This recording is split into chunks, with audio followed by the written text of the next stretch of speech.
Most observers had anticipated a cut to the cash rate today. Reserve Bank Governor Michele Bullock said the decision to keep the rate on hold was about timing, not direction, that interest rates will fall, but the bank is taking a cautious approach. I understand that households with mortgages are very keen to see interest rates decline because it helps them with their cash flows, so I'm very conscious of that. I'm also really conscious that we don't want to end up having to fight inflation again. We want to make sure we've nailed it. 7:30's political editor Jacob Greber was at the Reserve Bank for the announcement. He joins me now. Welcome, Jacob. Hi, Sarah. So we'll get to nail it, but first of all, how unexpected actually was this decision today? As far as central banking goes, and our central bank, it was a bit of a stunner, Sarah. It floored a lot of people, the market obsessives, the economists, I suspect also the government very much. Everyone was expecting, or most people were expecting, a cut. They didn't get it. Even people who are hawkish, some of the most hawkish economists we've got, by which I mean people who don't think rates should go down for the sake of the economy, were blindsided by this one.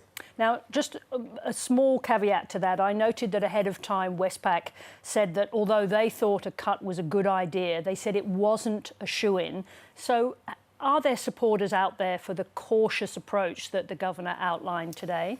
You're definitely seeing a bit of that in some of the commentary. What the governor was really emphasising was there is still a bit of uncertainty around the inflation outlook.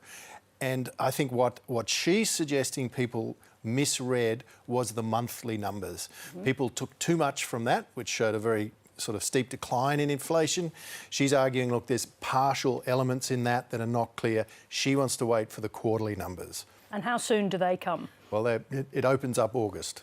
So, and the next meeting is 12th of August. So she was saying that people should kind of hold fire, that there was a reasonable expectation, there should be a reasonable expectation of a cut in August. She was saying the direction is still for rates to come down. But as you saw in that clip, she's very worried that they get ahead of that. They want to make sure that inflation is beat.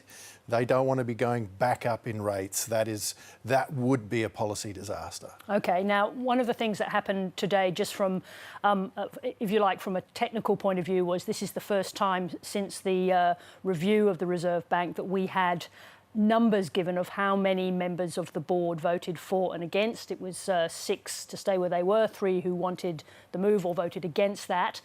What difference does it make to have those numbers out there, and does it help? It's quite fascinating. It's a real shift in the way the Reserve Bank presents itself. It's historically sort of seen itself and portrayed itself as this unitary decision maker. Most of the decisions, or the decisions, are generally seen as consensus decisions.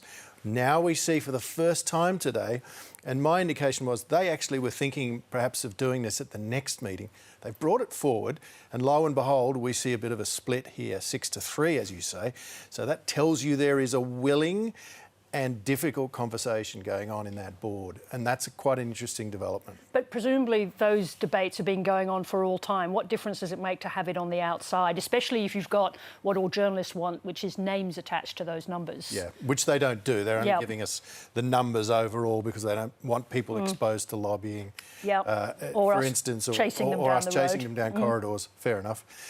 But it's a shift in the way they're presenting themselves, and the fact that it's happened on a day where they've really surprised everybody adds to it. And certainly adds to the interest of the day. Now, crucially, of course, we're a couple of weeks from Parliament resuming.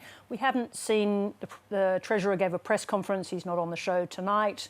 The government has been muted after this decision. What are the political ramifications of this surprising decision? Well, as you say, they want to come into Parliament celebrating the nice warm feeling of that thumping election win.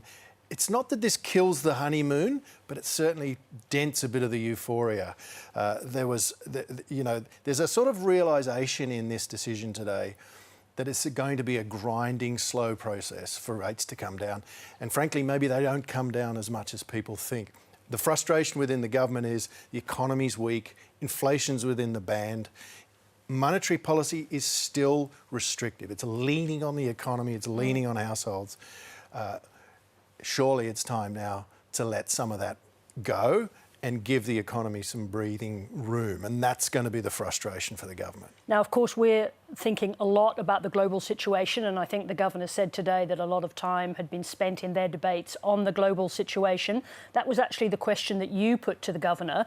Were they holding capacity back in order to deal with bad surprises in the very turbulent global environment? How did she respond to your question? Well, she pushed back on that notion. She's saying that she's not holding these rate cuts in reserve in case something terrible happens globally. But she does make the point that they have a capacity to cut interest rates if the world does indeed go to hell in a handcart for whatever reason. She's obviously thinking deeply about the effect of tariffs, but it's more broad than that. There's a sort of unpredictability now that sits under the global economy. Trump is a big part of that. And it's like that unpredictability is now starting to bleed into our own institutions, like the Reserve Bank. And that's why Bullock's gained quite a good reputation for being a plain talker since she took over. But the events around the world are making it much harder for her to be declarative about the future. And that was on display today. Jacob, thank you very much indeed. Thanks.